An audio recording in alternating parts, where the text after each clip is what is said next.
What's up, I'm Kyle, and this is the Vervet Forest. Today's episode is the Bandit Diaries, episode number 4. Before we get into it, I just want to give a quick shout out to some of my lovely patrons, Mac, Marcia Merlot, Jim and Linda, Chuck and Di, and Tracy Roberts. All of those people are helping to support me to continue making these videos, to continue keeping this channel going so that you guys can all watch these videos every week. If you'd like to become a patron and help me out, there's tons of awesome rewards for the different tiers of patronage. You can head on over to patreon.com/vervet_forest. That link is in the description below the video. We've also got t-shirts for sale on our Teespring, like this one that I'm wearing right now. You can head on over to our Teespring, that link is also in the description of the video, and check out all the different designs we have available. Alright, let's get into it.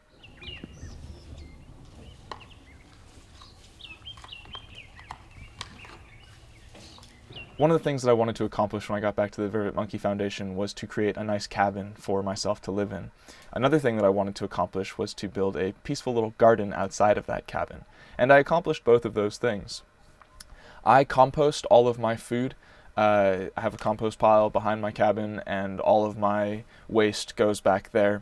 And then I take that compost and I'll either use it for new plants that I'm planting, or I'll just sprinkle it into the garden. Sometimes the compost isn't fully broken down, and I'll just sprinkle it back into the garden. I'm looking over to my side right now because that's where the garden is. I'm sitting on the porch of my cabin right now. And the sink that I wash all of my dishes in, which is just over my shoulder right here, is has a pipe coming out of it, and it runs down into a 5-liter jug. I then take that jug and I fill up my watering can with it. So all the water that I put into my garden, since we are in a very drought conscious area, all the water that I put into my garden is gray water, is the used water from washing my dishes and stuff, and eco-friendly soap, all that sort of good stuff.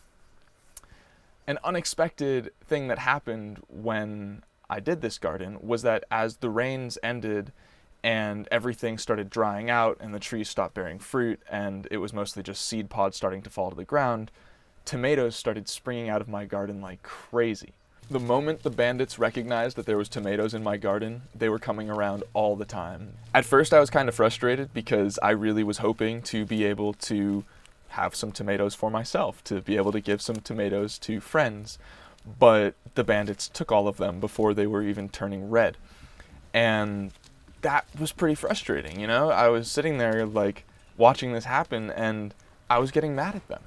Now I could have put a fence up. I have some chicken wire. I could have put that up around the garden, but aesthetically speaking, that wasn't going to be pleasing to the eye, so I figured I'd just, let them do their thing. What I found most interesting about my experience with the bandits in my garden is this. You have to remember that these monkeys are considered vermin in South Africa. People shoot them, they claim that they raid their crops, they hate them. They are really a despised animal by most of the locals. And this, for me, was a perfect first-hand experience of why people can get so mad at these monkeys. These monkeys have no boundaries. This is their territory. It's my territory as well, but I'm friendly toward them. So they feel like they can come into my garden without threat. Because they don't see it as my garden. They just see it as more plants, and some of those plants have food, and it's food, it's green plants surrounded by dry bush. So why not feast? I'm not gonna lie. I would get mad sometimes. Especially when they were tearing up a plant that they wouldn't even eat. The juveniles and babies are notorious for this. The adults know better from experience, but the juveniles and babies simply see something new and they need to investigate it. And investigation generally means tearing off the leaves, tearing off the branches, shoving it inside their mouth, and seeing if it's something that they want to swallow. Meanwhile, the adults spend their time foraging for bugs and grubs and fallen fruit and seed pods inside the dried leaves on the ground by the trees that they know are fruit trees, like by this big fig tree.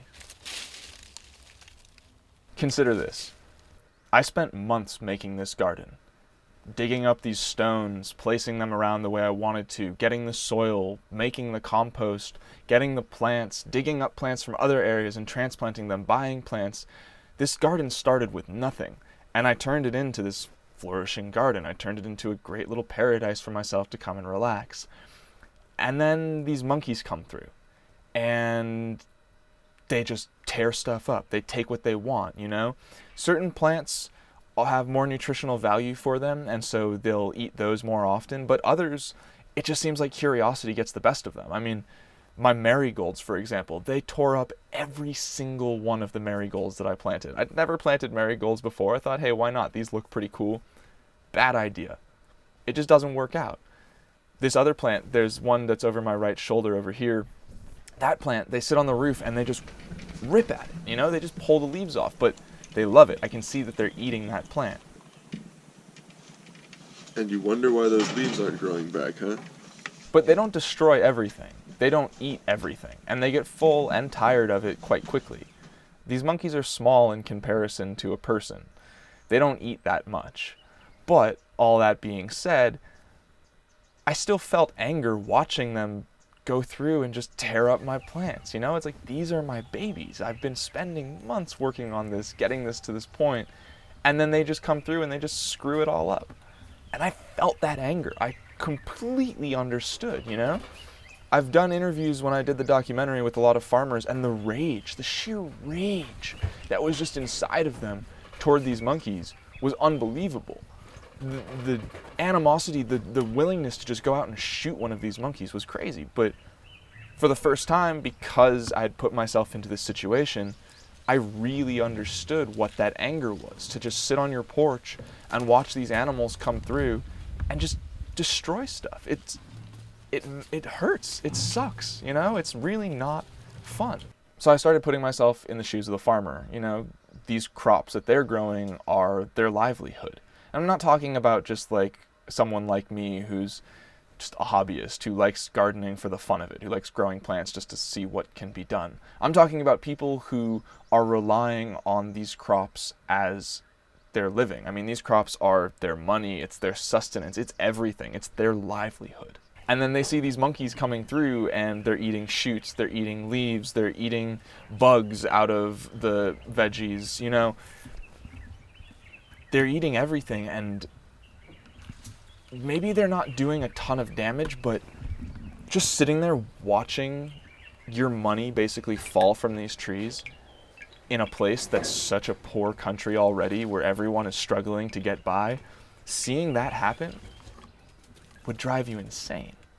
And in the end, what these farmers aren't willing to accept is that these monkeys are a part of life, just like bugs in the crops are a part of life, just like the rain that falls to water these crops is a part of life.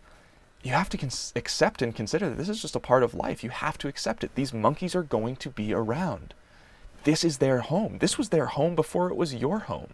So as a farmer in this situation, you just have to put monkeys into your business plan. You have to consider them. They are a reality, and you have to accept that reality.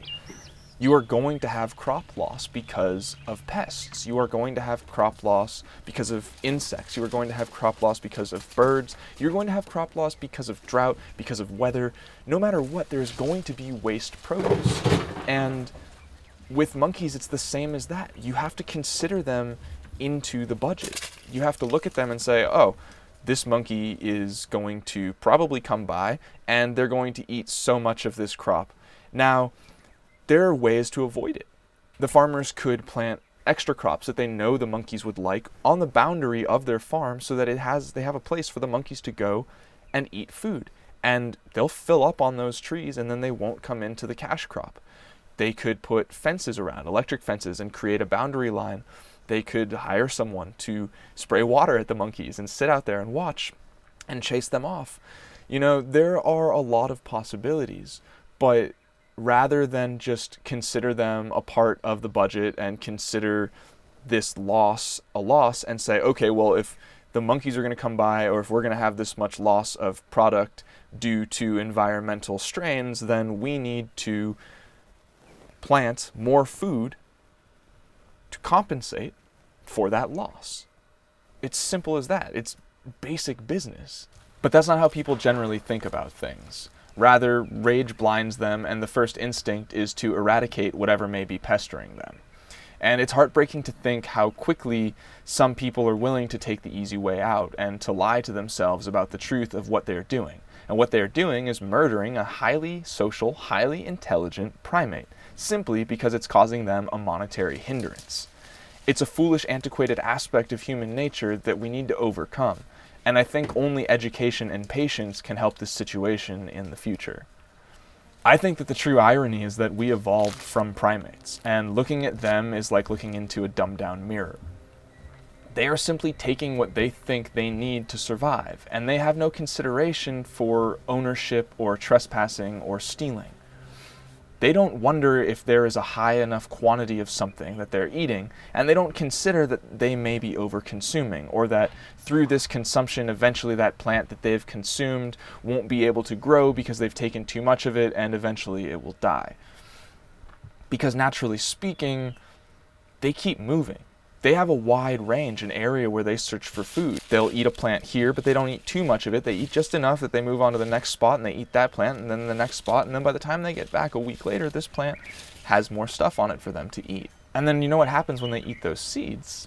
They poop those seeds out someplace else, and then that tree grows someplace else. So they're actually replanting as they're consuming. They're benefiting the land. To me, we're doing way worse to the earth as a species. How can we be so judgmental of a creature who does the exact same thing we do, except we do it on a much larger and more aggressively dangerous scale? It's insane. As a species, we are just barely beginning to ponder our consumption, to wonder if maybe we're taking too much. It's a vicious cycle, and I think blaming the monkeys is the completely wrong perspective to take. I think it's simply about cohabitation. We need to find ways to work better with nature rather than seeing nature as the nuisance and shooting ourselves in the foot. Anyway, that's what having a garden at the VMF has taught me. Meanwhile, these little buggers at the VMF have got all the food they can hope for. Mounds of oranges and grapefruits keep them busy for days.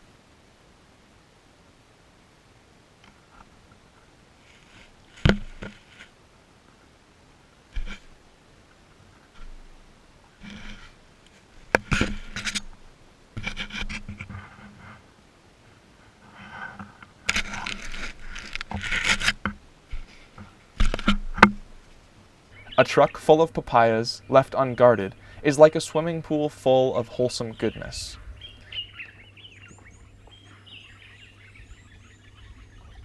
I love to stick a GoPro right in the middle of all the little weirdos and see how they react.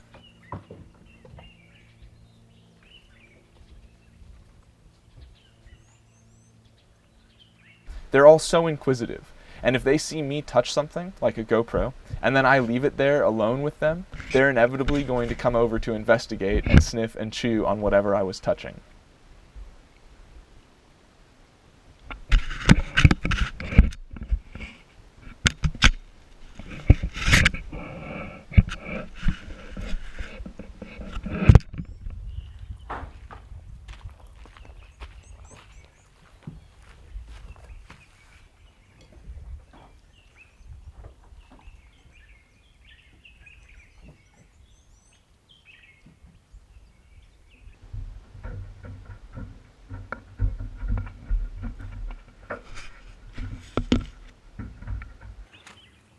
Of course, no matter how covered the crates are, the juveniles will do their best to find a way in, especially when bananas are at stake.